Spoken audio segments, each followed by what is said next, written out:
Salutations, utopians. Ridiculous news this evening. Just ridiculous. Uh, I've never, I mean, it is very seldom you see a coach get this short end of a stick like this bad. But what we're witnessing right now this evening from the Chicago Sky is absolutely ridiculous. Um, Here's a franchise that didn't make the playoffs last year, hire a coach in their first season, and terminate said coach after 1 year.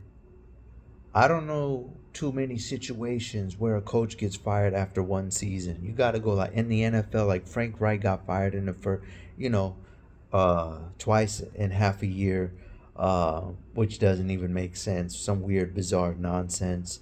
Uh, we've seen in the NBA like a coach win Coach of the Year, and then get fired. The guy, Toronto Raptors, I remember Dwayne Casey, George Karl, I think it happened to him also. A couple guys had Coach of the Year and get turned. The WNBA, though, um, the Chicago Sky not only didn't make the playoffs last year, they had an Olympian on their roster, mind you, Kalia Copper. Courtney Williams is a point guard maestro, looking phenomenal with the Minnesota Lynx, who look like they're on their way to winning a championship. I also pointed out earlier in the year that Nafisa Collier was my early season MVP.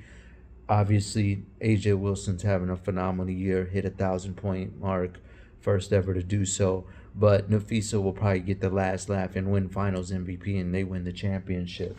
With that being said, Chicago was positioned to draft.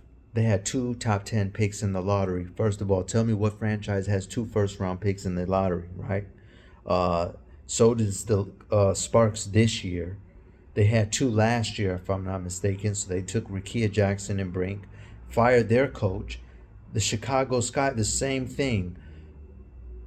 2 lottery picks, higher than LA did, in fact. LA had like 4-9 or 4-10, something like that. And Chicago had gotten Angel Reese and the national champion Camila Cordosa, who was player of this tournament, first ever international talent to win so. Camilla started off the year on injured reserve, so they had Diamond Dallas in her play. Then she gets injured. Camilla comes back. She didn't have her best game until about a month ago. She didn't start kicking into gear, but she eventually started to find her footing in the league before she got re-injured again. Angel Reese was not playing in position, out of position. So she never got to really get in her natural role. Kennedy Carter was out of the league. She ended up being one of the top 5 most entertaining players. Kennedy is the young player who bumped into Caitlin Clark and got national coverage, and then from then on was starting to get her acknowledgement. That's actually how I got familiar with said player's game, Kennedy Carter. And so early in the season, there was a mid-season trade.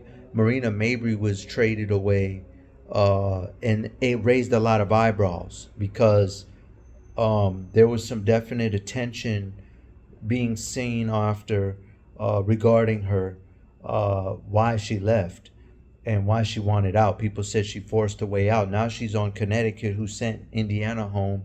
She's been making big-time buckets.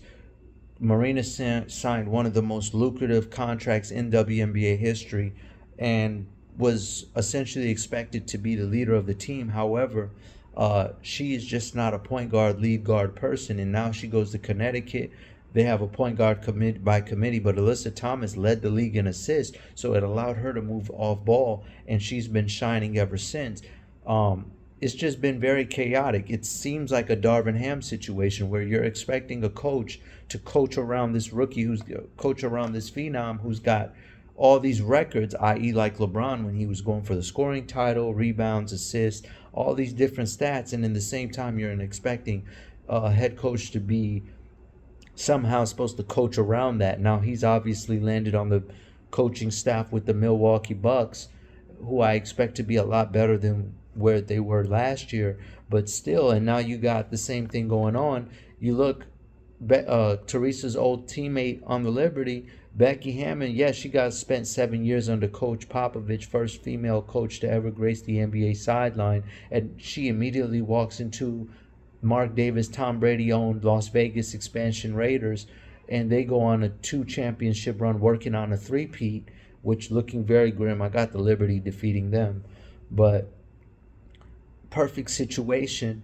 And then, I'm looking at Latricia Trammell over there in Dallas, and I'm sitting here like, you had the one of the greatest risers in this year's Olympics, and Sabelli. You had Kalia Copper, who's on Team USA Lightning. I'm sorry, not Kalia Copper. Enrique Agulier, who wins All-Star MVP and breaks several records in the All-Star. And, mind you, just overall a very good team, and Dallas very deep team. They got Nikki Moe, who could barely crack the rotation from so much abundant talent on the roster. And trust me, I'm just naming them 2, but 3. But there's the front line, All-Star Hall of Fame, not just All-Star front line, Hall of Fame worthy front line. And one of the free agents already on the record said, I'm out. And one of their star players who started for them, it said, I'm already out. And, that they should, with all due respect, seems like a great person, but Coach Trammell should be fired before the season was over. That team massively underachieved. It was a veteran ball club, but for some reason, Chicago Sky is quick to unleash on Coach Spoon. And, unless this is to move her to LA or with the Valkyries expansion team, I'm not quite sure what the hell is going on here. This is ridiculous, and the fact that the leadership is so tone deaf to do this on the day that Derrick Rose announced his retirement, Mr. Chicago himself, it just lets you know how out of touch with culture. Mind you, this is the same franchise on media day that held for the woman who put W basketball on the map, women's basketball on the map out of the blue, Angel Reese. They held it in a random some kind of middle school rec center. This is the best you can do as a franchise. It's absolutely despicable, and I don't respect it. And don't get me wrong, I grew up admiring the Liberty. They hold a special place in my heart. I remember when they drafted Rebecca Lobo. They've been around for 25 years. But this is just wrong in any type of workplace, environment.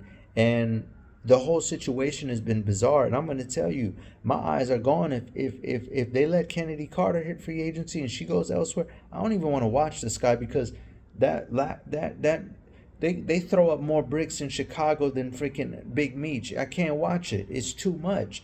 That juggling act underneath the rim. No disrespect. I support, I respect, I pay homage to the legend. I don't want to watch that kind of ball next year. She developed people. Kennedy was out the league. Dana Evans, Lindsey Allen, they all looked like they all grew under her watch. Same thing with Camilla. When she got back, she exponentially improved as the season went on before she got re-injured again. And so I don't really know. They were one game out away from being the 8th seed, making the 8th seed, 8 slots in the W. They were going to get the last spot. They lost it by a hair. It went down to the wire, and to see her gone like this, a Naismith, a Hall of Fame inductee, this generation just doesn't respect anything. And it's not a young old thing. It's just in general. We don't value people. You do this on Derrick Rose's retirement day. I'm on social media. I'm watching people tell Lisa Leslie, be serious, when she said that they should co-rookie the rookie award. Cheryl Swoops being called a hater. When you go listen to her whole tape, she's just being objective. She told Angel Reese what she needed to do also. And everything is just bizarre. A couple hours ago on Angel Reese's show, she asked Cheryl Swoop, who she had on as a guest, do you care to be the coach? Could you come coach us? The disrespect and just from all sectors. I don't understand what that would. Maybe she meant be on the coaching staff, as an assistant or something. I don't know, but it just the timing of it all is so bizarre. And I just, there's no respect anymore in this era. There's no, appreciation, and everything is so microwave, whether it be starting quarterbacks, rookie development, just in all parts of society, all walks of life. Everything's so immediate. Like, what more could you ask for? They were one game away from making the playoffs. This is so tragic to me and disrespectful. Teaspoon deserves better. Urban City legend, playground legend in New York. Naismith, men or women, inducted into the Hall of Fame. Definitely a women's basketball Hall of Fame legend. I think in the top five all time in assists, and was number one when she retired. Just terrible, terrible and classless by the Chicago Sky. And honestly, this is how franchises get cursed. Global out.